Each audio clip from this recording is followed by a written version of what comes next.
YouTube? Ninja Midget here, and this is going to be the complete disassembly of this Hawkins and Allen 38 revolver. These old revolvers, they usually come down pretty, they come apart pretty easily. Not too bad to take apart. It's a little tricky to get them back together, so this will likely be a very quick video. Getting this apart should not be too much of a problem. Getting it back together, I'm going to have to do a video on how that works, because it was tricky getting this little gun back together. Had to figure out exactly how the hammer and the trigger are going to interact together. But to take it down, they're real easy. All you do is go ahead and take that screw out. And there you go. Here, let me grab my focus so I can show some things here a little bit better. There we go. So you have, let me get a pointer here. You have this little button right here on this gun. You push that in, and then you're going to be able to slide the cylinder right off. Okay, now this comes apart by unscrewing counterclockwise. Mine was very tight. I had to get some pliers and try not to mar it up too bad to get this piece out, and then this just comes out like this. And this gun was very dirty when I initially took it apart. Everything's been cleaned up and oiled, so hopefully I won't get my fingers too dirty here. Now, one thing, this pin right here, I was able to drift it out. It came out easy enough, and I have no idea what it is even there for. I thought maybe this piece was a separate piece that would maybe come out, or maybe it was somehow holding this piece captive, though I don't see how that would work from here.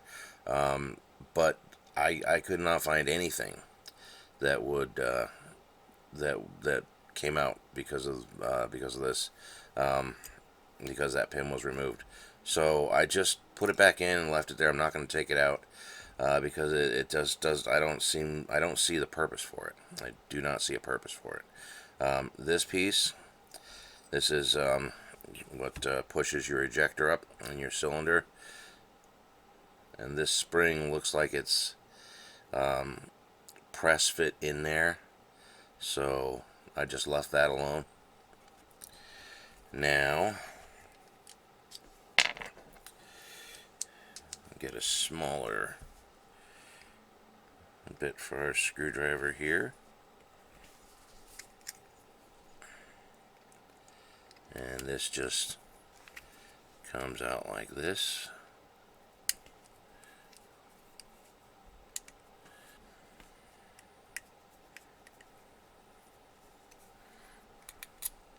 Okay, this just comes out like this, and then your latch just slides right out like that.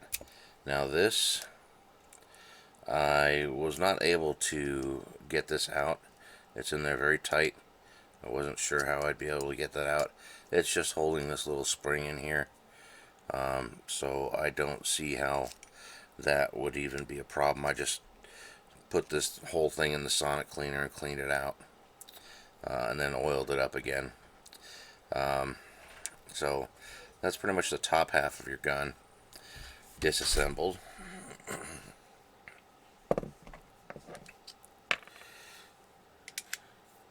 Now,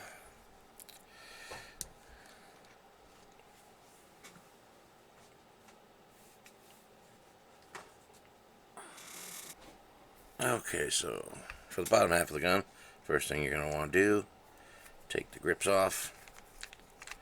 It's just this one screw right here.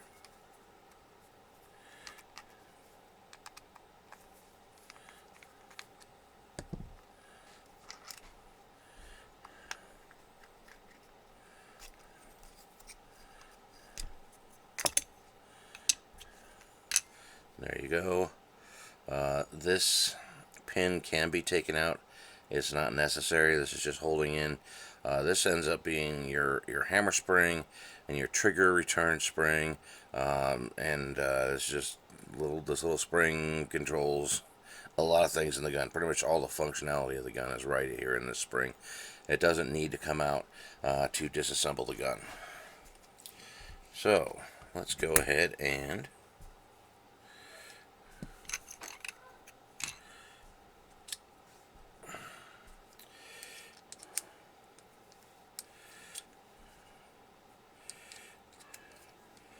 we can start by taking out our hammer pin.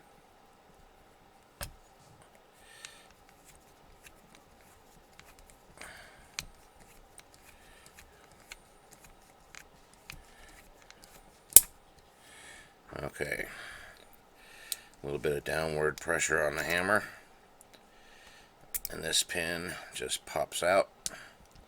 Your hammer will come up and straight out. There's your hammer. Now we're going to go ahead and drift out the trigger pin.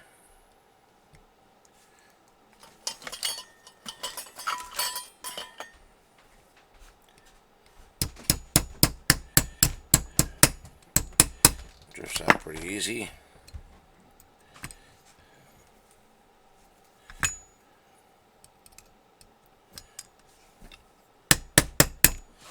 There we go. Trigger pin. And then we got this rear pin. Taps out the same way. And then we've got this tiny little pin up front that drifts out the same way. Well, this one doesn't even require taps. Okay, and then what you do is this pulls down and straight out like this. Here's your trigger. You can see that the trigger is hooked right here. And this is the cylinder advance right there. That comes straight out. And this is what's coming out of this slot, and it's advancing your cylinder. And now what we have here is an interesting spring design, which is this is the lower half of this spring right here, and then up here we have the upper half of the spring right here. That's your hammer. And then down here, this side is what is your trigger return spring. So just one big spring in here that runs everything. And it can be taken out. It's not really necessary. But that's it for the disassembly on this. Assembling this gun is tricky. I had to work on this. It took me about an hour to figure out how to do this and figure out specifically how the hammer and the trigger were interacting. It was very, very complex. It was very interesting to figure out how this mechanism right here was working. So, and I'm going to see if I can get a mock-up of this outside the gun in a separate video, so that I can show how this is supposed to work, because that's going to help with getting the gun back together, is understanding how these two are functioning together. Anyway, that's it for this quick little takedown video. Thanks for watching.